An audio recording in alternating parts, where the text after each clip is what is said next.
Nós vamos ler os versículos de 3 a 9. Primeira carta de Pedro, capítulo 1, versículos de 3 a 9. O tema da mensagem dessa noite é esperança em tempos de dor. Nós vivemos essa semana um momento de dor, de famílias, um momento de medo, de pânico, um momento onde as pessoas que estavam nos seus locais de trabalho não sabiam se poderiam voltar para casa. Aqueles que estavam estudando não sabiam se podiam sair dali. Um pânico total, muita lágrima, muita dor. É em um momento assim que eu e você devemos olhar para o nosso Senhor e buscar nele o refúgio, a esperança, o consolo que só Ele pode nos dar em todo momento.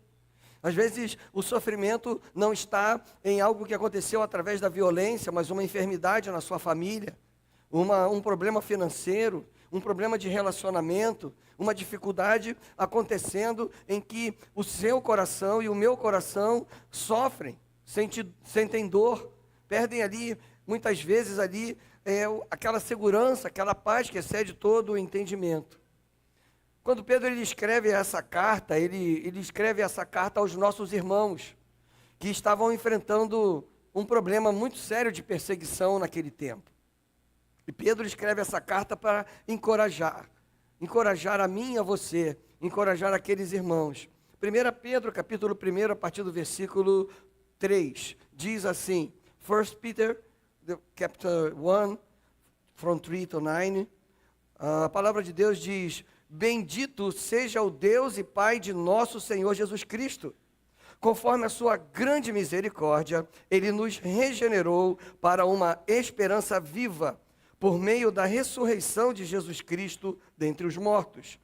Ele nos regenerou para uma herança que jamais poderá perecer, macular-se ou perder o seu valor. Herança guardada nos céus para vocês, que mediante a fé são protegidos pelo poder de Deus até chegar à salvação prestes a ser revelada no último tempo. Nisso vocês exultam, ainda que agora, por um pouco de tempo, devam ser entristecidos por todo tipo de provação. Assim, acontece para que fique comprovado que a fé que vocês têm, muito mais valiosa do que o ouro que perece, mesmo que refinado pelo fogo, é genuína e resultará em louvor, glória e honra quando Jesus Cristo for revelado. Mesmo não o tendo visto, vocês o amam, e apesar de não o verem agora, creem nele e exultam com alegria indizível e gloriosa, pois vocês estão alcançando o alvo da sua fé, a salvação das suas almas. Pedro, quando ele escreve essa carta, ele escreve para um povo, irmãos nossos que estavam sofrendo. Vejam que isso aqui acontece ali no ano de 62, 64 depois de Cristo. O imperador nessa época era um indivíduo chamado Nero. Quando a gente estuda a história antiga, a gente ouve falar de Nero, um imperador famoso. Mas Nero era um grande perseguidor do povo de Deus. Nero, ele sentia prazer em perseguir nossos irmãos. Ele sentia prazer em matar os cristãos. Dizem os historiadores que Nero, todas as noites, ele iluminava os jardins do Palácio Imperial, queimando cristãos vivos. As tochas que iluminavam os jardins do Palácio Imperial eram nossos irmãos, que porque professavam a sua fé em Cristo de maneira pública, eles eram presos, eles perdiam seus bens, eles perdiam suas famílias, eles eram mortos, eles eram sacrificados, eles eram queimados vivos. É nesse contexto que Pedro escreve a carta, num contexto em que os nossos irmãos, sendo perseguidos, se dispersam, se espalham por várias partes daquele mundo conhecido. E então, Pedro, ele escreve essa carta, ele fala isso no versículo 1, aos eleitos de Deus, peregrinos dispersos, peregrinos espalhados por toda a terra ali. O povo que estava ali na Ásia Menor, no Ponto, Galácia, Capadócia, que é mais ou menos o que a gente conhece hoje como a Turquia. Eram os nossos irmãos vivendo naquela região que hoje a gente conhece como Turquia. E eles estavam sob pressão o tempo inteiro, perseguição, ameaça de morte. tristeza, dor no seu coração, mas eles não retrocediam, eles permaneciam firmes na sua fé, porque eles estavam ali sabendo muito bem em quem eles criam, sabendo muito bem em quem eles estavam depositando a sua fé. E mesmo sendo perseguidos, eles permaneceram firmes ali. Era um ambiente de exclusão, era um ambiente de perseguição, era um ambiente de tristeza, era um ambiente de violência contra os nossos irmãos ali. E esse contexto, então, faz com que muitas vezes as pessoas percam a sua esperança. E Pedro, quando escreve essa carta, ele lembra que a dor que nós sentimos quando perdemos alguém a quem amamos, quando passamos por um desafio, uma enfermidade, uma tristeza, algo assim, essa dor, ela não destrói a fé genuína, ela não pode nos destruir. Nós vamos chorar sim, porque somos seres humanos, nós vamos sofrer sim, mas seremos consolados, somos fortalecidos, somos restaurados por esse Deus que não desiste de nós em momento nenhum, mas que cuida de nós em todo momento da nossa vida, que nos consola. Ele não nos priva muitas vezes de lutas, mas Ele consola o nosso coração, Ele fortalece o nosso coração, para a gente não desistir da nossa jornada e continuar perseverando na dependência do Senhor. Pedro, ele escreve a uma igreja que ela estava ferida, mas ela estava viva. Uma igreja que ela estava dispersa, ela estava espalhada por várias cidades, mas ela estava firme. Uma igreja que estava ali sendo provada todo o tempo, mas cheia de esperança. E não uma esperança qualquer. Pedro diz uma esperança viva, uma esperança pulsante, uma esperança verdadeira na sua vida. Quando eu vi o noticiário, eu estava numa sequência de reuniões, eu não sabia o que estava acontecendo. Assim como a pastora Sheila, eu não sabia o que estava rolando. E de repente eu comecei a receber mensagens sobre o Rio de Janeiro. E a primeira imagem que eu vi parecia uma imagem de guerra. Drones soltando bombas, fumaça e fogo para todo lado, ônibus e carros espalhados. Eu falei, o que está acontecendo? É algum filme que estão gravando aí? É alguma coisa aí? Mas não, era verdade. E eu fiquei pensando como estaria cada uma das pessoas nessas comunidades, nesses lugares. Como estariam os pais cujos filhos estavam nas escolas, nas universidades. A gente começou lá, eu comecei a olhar no Live 360 para ver onde estava João, onde estava Felipe, onde estava Carla, para saber onde que o povo estava, e eu estava longe, para saber como eles estavam ali, naquela preocupação, até que eles começaram a responder no grupo. Vanessa estava no trabalho e assim, a gente foi ali olhando. Dani correu com o Benjamin para o banheiro, porque fez barulho de tiro lá perto na comunidade lá, e aí a gente fica assim, a família toda nesse momento. Talvez você aqui também tenha vivido essa preocupação. Mas, irmãos, toda vez que a gente viver momentos assim, a gente precisa fazer o que o salmista declarou: eu elevo os meus olhos para o monte e me pergunto de onde me virá o socorro, e eu mesmo respondo: o meu socorro vem do Senhor que fez os céus e a terra. Amém? Essa deve ser a nossa esperança. E não importa a fonte da luta que eu e você estamos enfrentando, da intensidade da dor que estamos sentindo, Deus, Ele nos dá a vitória, Ele nos dá a esperança, Ele nos dá ali o combustível para continuarmos vivendo e lutando na dependência dEle em todo momento. Às vezes nos decepcionamos com pessoas que deveriam nos amar e nos traem, nos decepcionam, mentem, se afastam de nós, tem um determinado preconceito sobre as nossas vidas, e aí a gente então precisa nessa hora respirar fundo para continuar a nossa vida em todo momento. Falando sobre esperança, o que nós podemos aprender com esse texto de Pedro? Em primeiro lugar, nós aprendemos que essa esperança, ela tem uma fonte: a fé em Cristo Jesus. Versículo 3 diz assim: bendito seja o Deus e Pai do nosso Senhor Jesus Cristo, conforme a sua grande misericórdia, Ele nos regenerou para uma esperança viva. Olha que Pedro, ele está escrevendo para consolar, e a primeira coisa que ele faz é louvar. Ele vira e diz assim: bendito seja o Deus e Pai de nosso Senhor Jesus Cristo. E aí no texto, está pequena a letra ali, mas tem uma exclamação. No português, quando a gente bota um ponto de exclamação, a professora está aqui, né, para corrigir, a gente tem que dar porque a gente quer dar uma ênfase. A gente quer dar uma ênfase.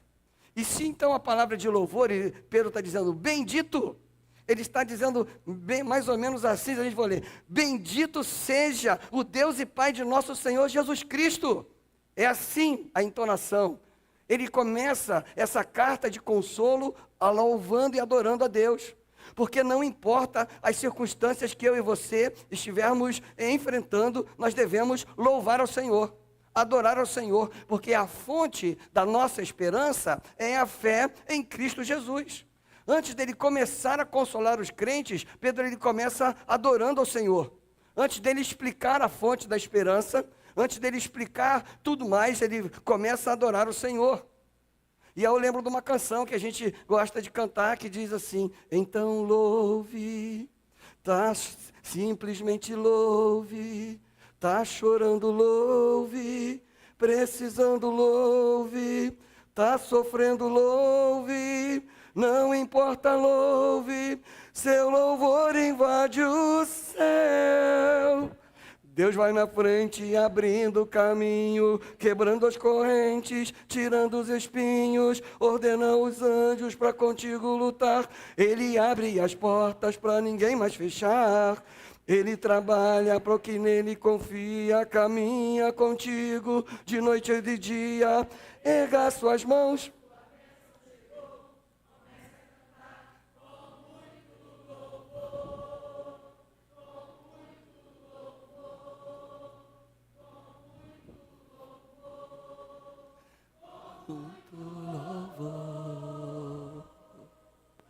É assim, irmãos. A minha fé e a sua fé no Senhor Jesus é a fonte da nossa esperança. E mesmo quando a gente está enfrentando lutas, mesmo quando a gente está vivendo momentos difíceis, nós devemos erguer as nossas vozes em louvor e adoração. E você vai dizer para mim, ô pastor, mas isso é difícil pra caramba. É claro que é. É por isso que a gente depende do Espírito Santo de Deus. É por isso que a gente depende da presença de Deus na nossa vida. É a fé no Senhor Jesus, é confiar no Senhor Jesus, é confiar nesse Deus que nos ama. Porque Pedro ele diz assim, bendito seja o Senhor, o Deus e Pai de nosso Salvador, Jesus Cristo. E ele diz assim, conforme a sua grande misericórdia. A nossa fé, meus irmãos, ela é baseada em Deus, no seu amor e no seu poder, na sua maravilhosa graça, porque Deus, ele se compadece de mim, de você. Deus, ele tem misericórdia por nós. Você acredita nisso? Ele olha para mim, para você, para as nossas necessidades, ele se importa conosco, ele se importa com a nossa dor, ele se importa com as nossas lutas, e mesmo quando parece que Deus está demorando muito para nos responder, nós devemos manter a nossa esperança viva no Senhor, sabendo que Ele está conosco, Ele nunca nos abandonou, Ele jamais vai nos abandonar, Ele não nos desampara, Ele não desiste de nós, a nossa esperança está no Senhor Jesus, e a fonte da minha esperança e da sua esperança tem que ser fé em Cristo Jesus, crer nele como Senhor e como Salvador, porque a misericórdia de Deus é a porta de entrada para eu e você termos a certeza que vamos entrar nos céus. Naquele dia que o Senhor nos chamar, nós ouviremos do Senhor Jesus a célebre frase, ó filho amado, entra no gozo eterno do meu Pai. Essa deve ser a fonte da nossa fé. E a fonte, então, da nossa esperança em todo momento, a misericórdia aqui, quando Pedro usa, a palavra que Pedro usa para misericórdia, eleus, significa compaixão ativa. Significa um amor que desce de onde está para alcançar o alvo do amor. E essa é a misericórdia. Jesus Cristo, o Deus Todo-Poderoso, Ele abriu mão de toda a sua glória, Ele desceu, Ele habitou entre nós, Ele viveu em nosso meio para pagar pelos nossos pecados e nos libertar e nos transformar e fazer de nós novas criaturas. A misericórdia é Deus olhando para mim e para você, no pior estado que eu e você podemos estar, e continuar dizendo, eu te amo e estou aqui para te restaurar. Eu te amo e estou aqui para te levantar. Você está caído, está desanimado, está sofrido, está ferido. Eu estou aqui para te curar, para te fortalecer, para te proteger, para te acolher nos braços. Isso é misericórdia. É Deus olhando para mim e para você. E nos amando. Enquanto o mundo vira e diz, você tem o que você merece. Deus, ele vira e diz, eu te darei o que você não merece. Porque eu te amo. Pedro começa a louvar ao Senhor aqui, esse Deus Todo-Poderoso, porque Deus ele tem grande misericórdia. A salvação eterna, ela começa na iniciativa de Deus, que olhou para mim e para você e disse: eu não quero que eles fiquem perdidos nas trevas do pecado. Então eu vou enviar meu único filho para morrer, para pagar pelos pecados de todos os seres humanos e lhes darem a vida nova, lhe darem vida eterna, lhe darem liberdade, lhe darem esperança, dar a eles a paz que excede todo o entendimento. Pedro está dizendo: bendito seja o Deus e Pai de nosso Senhor Jesus Cristo, porque conforme a sua grande misericórdia, a sua grande compaixão, Ele nos regenerou. Sabe o que significa? Ele nos pega todos quebrados, feridos, deformados pelo pecado e nos restaura. E faz de nós nova criatura, novas criaturas. Como o apóstolo Paulo diz em 2 Coríntios 5,17, aquele que está em Cristo, nova criação é, as coisas velhas já se passaram e tudo se fez novo. Essa regeneração é esse novo estado que Deus nos dá. Ele nos viu mortos no pecado e Ele decidiu nos dar vida e vida abundante. Ele nos viu ali perdidos e decidiu nos dar uma nova direção, um caminho. Ele nos viu quebrados e nos restaurou em todo momento. Porque Deus, ele não nos encontrou santos, porque nem eu nem você, por nossa natureza, somos santos. Ele nos fez santos. Ele nos santificou a partir do momento que Cristo morre na cruz. Deus, ele não nos encontrou fortes, porque eu e você somos fracos. Ele nos fortalece. Todo dia, o seu Espírito Santo nos fortalece. Isso é misericórdia. Deus, ele não nos encontrou vivos. Não, nós estávamos mortos no pecado, porque a Bíblia diz que o salário do pecado é a morte. E ele então nos encontrou mortos e ele nos deu vida, ele nos ressuscitou, nos deu vida e vida abundante. A minha esperança e a sua esperança não nasce das circunstâncias, não depende de tudo estar bem. A minha esperança e a sua esperança e a esperança do povo de Deus, ela nasce da fé. Nasce da fé. Nasce da certeza de que Deus não me abandona. Eu posso chorar, mas eu sei que o Senhor vai recolher as minhas lágrimas, vai enxugar as minhas lágrimas, e no tempo dele Ele vai me responder. A nossa esperança está viva, ela não está morta, porque Deus, Jesus Cristo vive, e Ele não somente vive, Ele vive e reina, e Ele reinará eternamente. Você crê nisso? Esse é o nosso Deus a quem nós servimos. Ele é a fonte da esperança. A nossa esperança é viva porque o nosso Deus vive. É o único Deus cujo túmulo está vazio. E hoje Ele está ali, assentado no seu trono de glória, reinando e acercado dos seus anjos. E um dia nós veremos essa cena. Não temos pressa, mas veremos essa cena.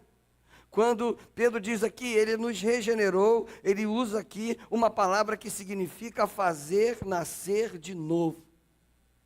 E na verdade, quando eu me rendo ao Senhor, Ele me faz nascer de novo. Nascer de uma nova maneira. A esperança viva não é fruto do esforço humano. Ela é fruto do mover de Deus na minha vida e na sua vida. A fonte da nossa esperança é a fé em Cristo Jesus. Querido, você que está me ouvindo hoje, você que está aqui, você que está pela internet, creia no Senhor Jesus. Dependa do Senhor Jesus. Crer não é saber que Ele existe. Crer é colocar a minha vida em suas mãos e dizer: faça a tua vontade, Senhor. Faça a tua vontade na minha vida. Dirija as minhas escolhas, as minhas decisões. Me leva para onde o Senhor quer que eu vá. O Jean estava dizendo: não, eu estou vindo aqui fazendo ponte, eu não sei o que Deus quer. Não precisa dizer não, pode ficar tranquilo, Jean. Na hora certa Ele revela.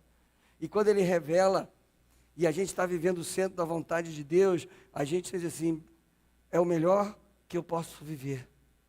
É o melhor que eu poderia viver. Em janeiro, nós vamos completar 20 anos aqui. 20 anos que os irmãos aturam a gente. João e Felipe chegaram aqui no ventre da Carla. Né? E Deus tem nos abençoado, né, ao longo desses 20 anos. Por quê? Porque a gente está obedecendo ao que Deus manda. Muitas vezes é diferente da nossa visão humana. Das nossas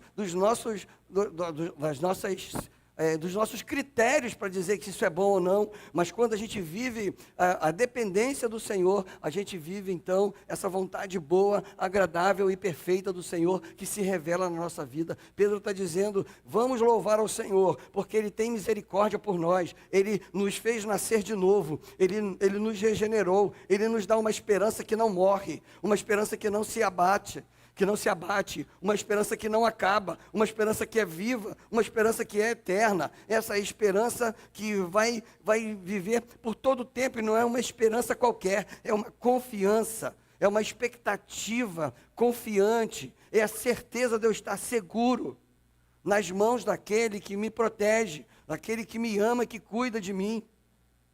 O mundo, ele vive aí uma esperança em coisas que não podem garantir nada a ele. Um poder político, um saldo bancário, muito patrimônio, ou influência, ou muita visibilidade em redes sociais. Isso não te dá esperança nenhuma. Tudo isso passa. O mundo tenta construir a sua esperança naquilo que não pode garantir nada. Mas o cristão, ele espera, ele tem esperança naquele que já garantiu tudo. Aquele que se entregou, aquele que morreu e que ressuscitou. O Deus infalível. O Deus perfeito, o Deus que não esquece, o Deus que não desiste, o Deus que nos ampara, o Deus que nos acolhe. A nossa esperança viva está no Senhor, está em Cristo Jesus, em ninguém mais. Seus amigos continuam amando seus amigos, mas muitos desses que se apresentam como seus amigos, na hora que a chapa esquenta na sua vida, eles desaparecem, nem te conhecem. Mas aí na hora que você ali é levantado por Deus de novo, eles chegam, brother, que saudade. Mas enquanto tu estava lá chorando, não tinha um. Só que Deus, Ele nunca se afasta de nós. Às vezes a nossa insensibilidade espiritual nos leva a perder essa noção de que Deus, Ele está ali tão pertinho de nós. Ele está ali, tão grudadinho ali conosco, pronto com seus braços para nos acolher, e muitas vezes nós não pulamos nos braços de Deus pela nossa incredulidade. A esperança viva não depende de circunstâncias, depende do Cristo ressurreto. A nossa fé não é fuga da realidade, ao contrário, é uma realidade espiritual que ninguém pode ver. É uma confiança espiritual de algo que eu não posso nem justificar. Por isso que o apóstolo Paulo diz que a paz que nós experimentamos, ela excede a todo o entendimento. Deus, Ele nos dá essa esperança viva. E a nossa esperança é fruto da nossa fé. Em quem você tem crido? O que tem sido ali, algo que tem sido o fundamento do seu coração? Em quem você tem depositado a sua vida? É importante pensar sobre isso, porque muitas vezes, muitas pessoas estão colocando as suas vidas sobre o fundamento errado. E em algum momento, a casa vai cair. Mas quando o fundamento é Cristo Jesus, a rocha eterna, podem vir as tempestades, podem vir os ventos fortes, os rios podem transbordar, os ventos podem dar contra a casa, mas ela não cai, porque o fundamento é Cristo Jesus. A nossa esperança está fundamentada na nossa fé em Cristo. Em segundo lugar, com esse texto, nós aprendemos que a nossa esperança eterna, ela tem algumas características. Versículo 4 diz assim: para uma herança que jamais poderá perecer, jamais poderá macular-se ou perder o seu valor.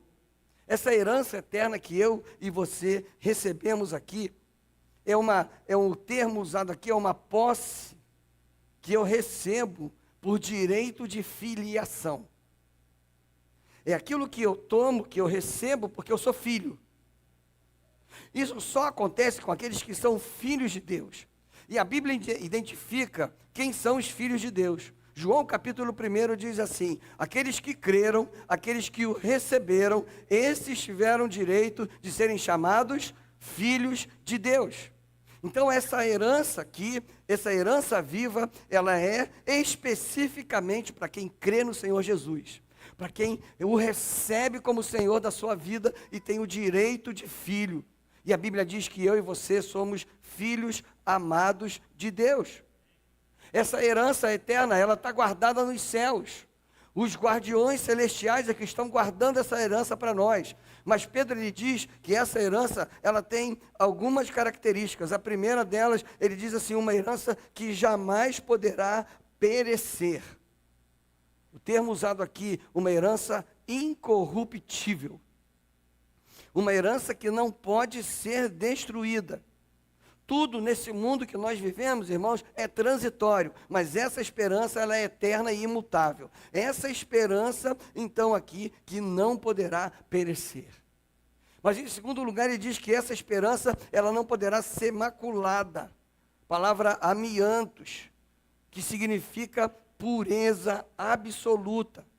É uma herança que não pode ser contaminada. Ela vai se manter ali sem mácula, sem mancha. Ela vai se manter pura. O inimigo vai tentar contaminar a nossa fé, contaminar a nossa herança em Deus, mas é como um alvejante, uma água sanitária, que é limpa. E se você joga aquela água sanitária em algo que está sujo, a água sanitária não se suja, ela limpa. Essa herança é assim. Por mais que haja tudo ao redor tentando contaminá-la, ela não será contaminada. Ela não vai absorver manchas ali. Nada do pecado que está ao nosso redor. Quando eu creio no Senhor, quando a minha vida está depositada em Deus, nada que o mal tenta colocar na minha vida vai entrar, vai penetrar, porque eu estou blindado pelos anjos do Senhor, pela minha fé, pelo Espírito Santo de Deus que habita em mim. Então, essa herança, ela não pode ser contaminada. Mas Pedro ainda diz que essa herança, ela não pode perder o seu valor. Palavra grega amarantos, que significa algo que não murcha, algo que não morre. Uma metáfora do vegetal. É uma herança que não vai acabar. Essa herança está para mim e para você. Essa herança é guardada para nós na eternidade. Nós somos herdeiros, nós estamos aqui e essa herança ela está guardada, ela está protegida. E aqui é interessante que Pedro usa um termo militar para dizer algo que está ali vigiado, defendido. Os anjos do Senhor, o exército celestial, guarda essa herança para aqueles que creem no Senhor Jesus, para aqueles que se rendem diante dele. Minha esperança é no Senhor Jesus, é uma esperança viva, uma esperança que não pode ser maculada, que não pode ser perdida em momento nenhum, porque é uma esperança que vive baseada naquele que venceu a morte como nós celebramos aqui, uma esperança que não depende de nenhuma circunstância. Quando nós olhamos para esse texto, nós aprendemos que essa herança, guardada no céu, está esperando por todo aquele que se rende a Jesus. Por todo aquele que toma uma decisão. Mas quando nós vivemos essa esperança no Senhor Jesus, nós experimentamos um amor e uma alegria que brotam da fé. Os versículos 8 e 9 dizem assim: mesmo eu não o tendo visto, vocês o amam. E apesar de não o verem agora, creem nele e exultam com alegria indizível e gloriosa, pois vocês estão alcançando o alvo da sua fé, a salvação das suas almas. Veja que Pedro viu a Jesus, mas ele está pregando para uma igreja que não viu a Jesus. E mesmo não vendo a Jesus, essa igreja vivia pela fé. E Pedro aqui me lembra o contraponto do Tomé. Lembra do Tomé que precisou ver as marcas de Jesus para crer que era ele ressuscitado? Mas Jesus, ele diz, felizes são aqueles que não viram e creram. E esses somos eu e você. Nós não vimos a Jesus ali fisicamente, mas cremos nele. Esses irmãos para quem Pedro escreve também, não viram a Jesus, mas creram no Senhor. A fé, essa esperança viva, traz alegria no meu coração e no seu coração. Mesmo em meio às lutas que nós vivemos, ele derrama consolo sobre a nossa vida. mesmo não tendo, mesmo, é que ele diz, mesmo vocês que não o viram, que não estiveram perto dele, que não caminharam com ele como eu caminhei, mas creram. Você crê no Senhor Jesus? Mesmo sem vê-lo, você crê no seu amor e na sua graça? Nós devemos ter essa fé que não nega, que obviamente se entristece em momentos como que a gente tem vivido, mas se entristece pela dor dos outros, porque a dor dos outros deve doer na gente, mas não nos leva a perder a nossa esperança, não nos leva a experimentar esse consolo, não deixa de fazer com que essa fé expresse alegria no nosso coração, uma alegria de viver para o Senhor. Querido, o mundo busca prazer em coisas que passam muito rápido, mas o nosso prazer está no Senhor. O nosso prazer está no Senhor Jesus, o Rei dos Reis, o Alfa e o Ômega, o princípio e o fim, o que era, o que é e o que há de ser, o Deus eterno. Nossa esperança está nele, nossa alegria está nele, ele é o alvo da nossa fé, e ele então garante para a gente aquilo que nós esperamos, a salvação da nossa alma. A fé não é uma confiança apenas, é uma certeza, é uma jornada de que eu nunca estarei sozinho. Não é algo momentâneo, de altos e baixos. Se você está vivendo esse altos e baixos, é hora de se derramar diante do Senhor e dizer: Senhor, eu quero constância. Eu quero viver essa esperança todos os dias da minha vida. É óbvio que tem dias que eu vou chorar, mas eu não vou duvidar do amor de Deus. Eu não vou desistir de nada. Mesmo sem ver, eu vou continuar crendo. Mesmo sem ver, eu vou continuar amando. Mesmo sem ver, eu vou continuar dependendo. Mesmo sem ver, eu vou continuar confiando, esperando a direção de Deus o momento inteiro, porque a verdadeira esperança não nos retira da realidade, dessa triste realidade, mas ela nos fortalece para atravessar um vale sombrio. O bom pastor, ele não faz isso e nos leva a atravessar um vale sombrio. Essa fé é assim. Essa esperança é assim. Pedro, ele nos conduz, através desse texto, a ter uma esperança viva, uma esperança abundante.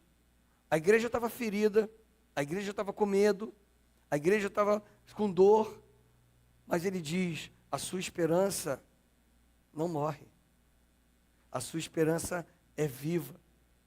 E esses problemas que você está enfrentando, eles estão aí na sua vida, mas Deus também está com você, porque Cristo, ele é a fonte da nossa esperança. A nossa herança é eterna, está guardada, está reservada. A fé, ela pode ser provada, mas ela não será destruída. A fé, ela não pode ali enxugar as lágrimas do nosso coração, porque o crente, ele pode chorar. Eu choro e você chora, mas jamais será derrotado, porque a Bíblia diz que nós somos mais do que vencedores.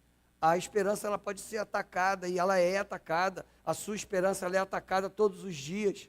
O inimigo, ele quer que você não creia, ele quer que você não tenha esperança no Senhor, ele quer que você duvide, ele quer que você desista. O inimigo, ele quer que você desista da sua casa, da sua família, do seu ministério, quer que você desista da sua vida. Mas Deus, ele está para dizer: eu não desisti de você, por que você vai desistir? Eu não neguei a você, eu não abandonei a você, porque você vai me abandonar. Deus, ele não desperdiça uma dor que eu e você sentimos, mas ele usa as dores que nós enfrentamos para nos fortalecer, para nos edificar, para nos preparar, para nos dar perseverança na nossa vida. Cada lágrima que a gente derrama, Deus, ele transforma numa semente de maturidade espiritual daquele que não duvida do amor de Deus. Eu não sei o que você está vivendo hoje. A gente tem visto muitas famílias chorando por aí, muita gente sem esperança, mas eu quero dizer para você que há uma esperança viva, uma esperança forte, uma esperança poderosa, uma esperança restauradora, uma esperança que consola, uma esperança que fortalece. Nós cantamos aqui, porque Ele vive, eu posso crer no amanhã. Essa esperança, ela está disponível hoje, agora, para você. Está disponível para sua casa, para sua família. Só falta uma coisa, é você se colocar diante do Senhor, dizer: Senhor, eu não quero viver a teoria, eu quero viver uma vida prática de fé. Eu vou confiar, eu vou depender, eu vou esperar, eu não vou desistir. Salmista, Salmo 125, versículo 1, ele diz assim: os que confiam no Senhor são como o monte de Sião, que não se abala, mas permanece para sempre. Você pode ser um monte, como o monte de Sião, ou pode ser um amontoado de areia, que o vento leva para cá e leva para lá. A diferença é que o monte, ele tem um fundamento, a rocha eterna, que é Jesus, unido, condensado, forte. A areia são grãos não unidos. Para a areia ficar unida, ela precisa do cimento, ela precisa de algo que dê liga. Aí ela se une, mas a rocha, ela já está condensada. Essa rocha é Cristo Jesus, a fonte da nossa fé, a fonte da nossa esperança. Feche seus olhos aí, nesse momento, em que você tem depositado a sua esperança, em pessoas, em coisas, em cargos, em títulos, em amigos. Nessa noite eu quero convidar você a depositar a sua esperança em Jesus. Está difícil, pastor?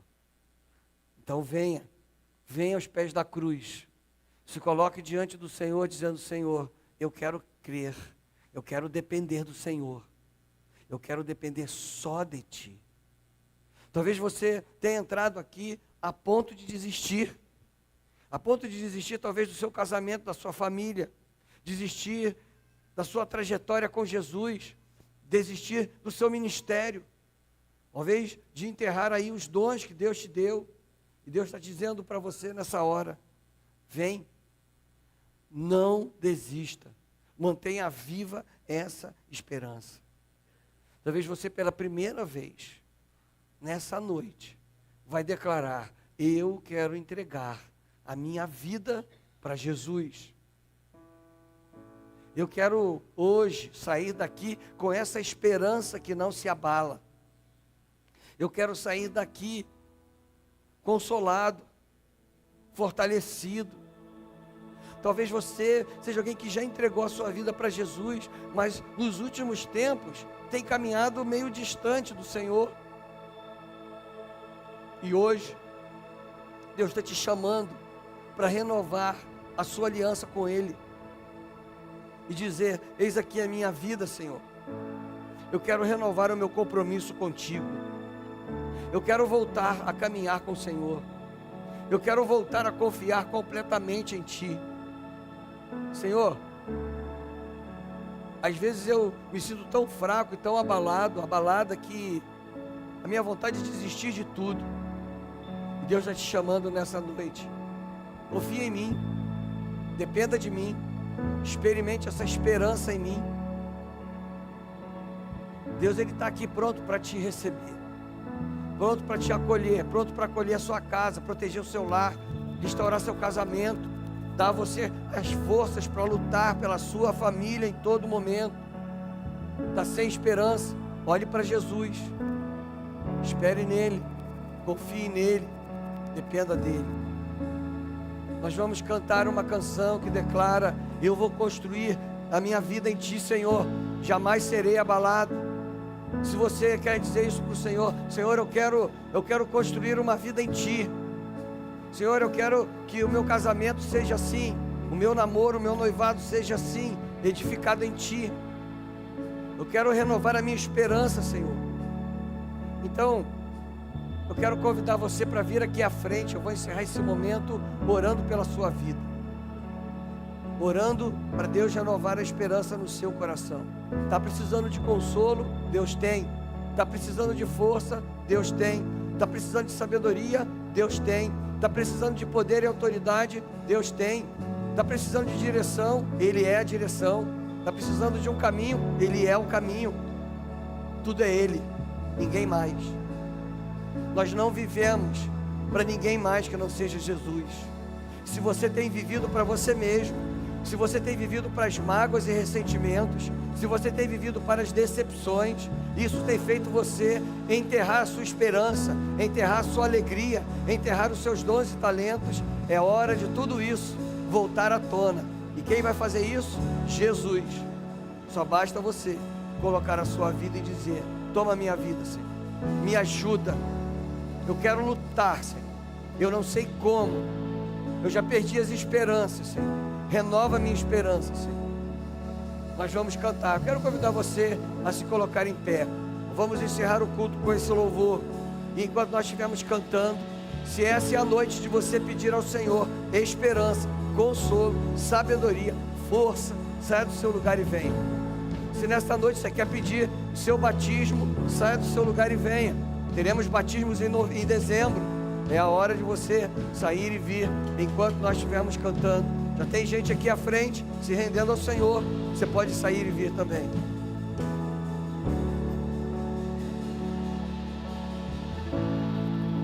Digno dessa canção, só Tu és, Senhor.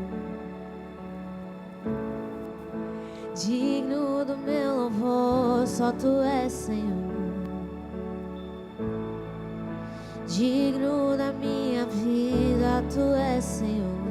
Oh, eu sou Teu. Você quer dizer para o Senhor isso: Senhor, eu quero ser Teu, Senhor. Eu quero ser só Teu. Pode sair do seu lugar e vir. É o Teu, Jesus. Fonte da salvação, só Tu és, Jesus. Digno da minha vida, Tu és, Jesus. Oh, eu sou Teu, eu sou Teu. E só Tu és incomparável, és inigualável. Abre os meus olhos, Senhor, e mostra quem Tu és e enche o meu coração do amor que faz mudar o mundo. Esse amor muda o mundo, ele pode mudar a sua vida. Se nessa noite você quer experimentar esse amor, sai do seu lugar e vem dizendo: Senhor, aqui está a minha vida. Se você aí está com vergonha, pede alguém que está do seu lado para dizer: vai ali comigo, eu quero render a minha vida, eu quero consagrar a minha vida. Então saia do seu lugar e venha nesse momento entregando, consagrando a sua vida ao Senhor. Digno dessa canção, só Tu és, Senhor. Digno do meu louvor, só Tu és, Senhor. Digno da minha vida, Tu és, Senhor. Oh, eu sou Teu.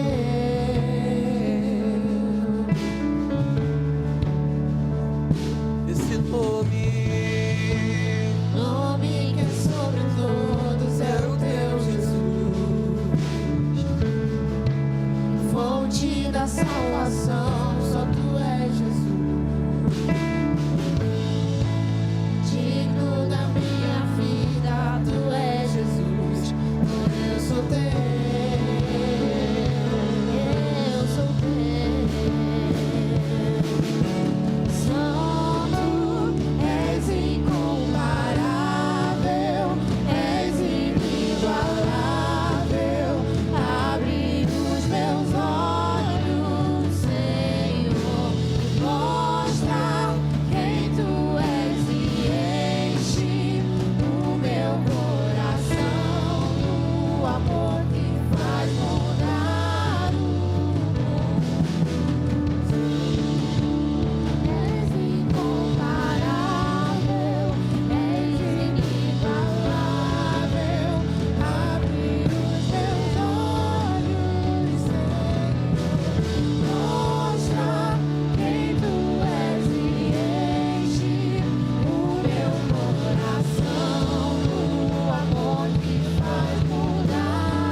Construa sua vida sobre o Senhor. Confie nele, você jamais será abalado, porque ele é a rocha eterna, infalível. E quando você declara isso, ele se torna a fonte, ele se torna a proteção, ele se torna o consolo. Ele só espera você dizer: Senhor, eu vou construir a minha vida sobre ti, Senhor. Tu serás ali o fundamento, Senhor, e nada vai me abalar. É isso que você quer pedir ao Senhor? Saia do seu lugar e venha, dizendo: Senhor, eu quero construir a minha vida em ti, e somente em ti. As pessoas podem falhar comigo, mas eu continuarei confiando no Senhor, o Deus da minha salvação. É isso que você quer dizer para o Senhor? Venha, quero orar por você. Eu vou construir minha vida em ti. Tu és meu fundamento. Eu vou confiar somente em ti. Não vou ser abalado. Eu vou construir minha vida em ti. Tu és meu fundamento. Eu vou confiar somente em ti. Não vou ser abalado. Santo, és incomparável, és inigualável. Abre os meus olhos, Senhor, e mostra quem tu és e enche o meu coração com o amor que faz mudar o mundo. Eu vou construir minha vida em ti. Tu és meu fundamento. Eu vou confiar somente em ti. Não vou ser abalado. Senhor, nós queremos confiar somente em ti, Senhor, e em ninguém mais, Pai. E aqui à frente estão os teus filhos nesta noite dizendo: eu vou confiar em ti, eu vou edificar a minha vida em ti.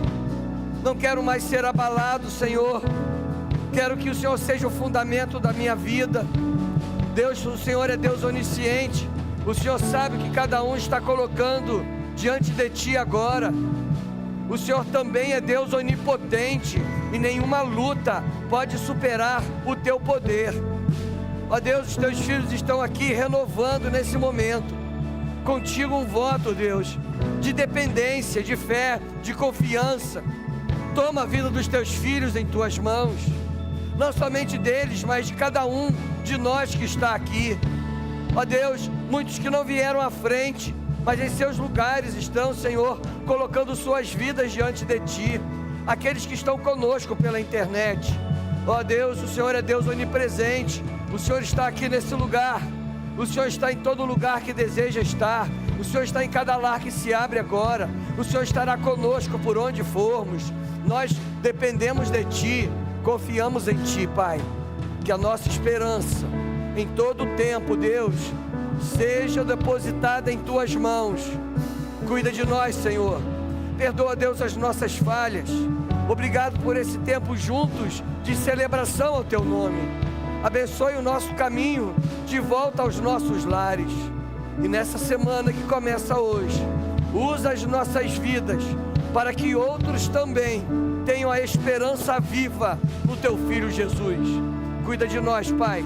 É o que nós te pedimos e nós te agradecemos no nome que é sobre todo nome, o nome precioso, soberano, o nome generoso e invencível de Jesus Cristo, o nosso Senhor, o nosso Salvador. E agora, Que o bondoso amor de Deus, o nosso Pai, que a maravilhosa graça de Jesus Cristo, Filho, o nosso Salvador, que a comunhão, as doces consolações e o poder do Espírito Santo de Deus sejam presentes em nossas vidas, hoje e para todo sempre. Amém. Dá um abraço no irmão que está aí do seu lado. Desejo uma semana abençoada. Que Deus nos abençoe. Quarta-feira estaremos aqui para culto de oração.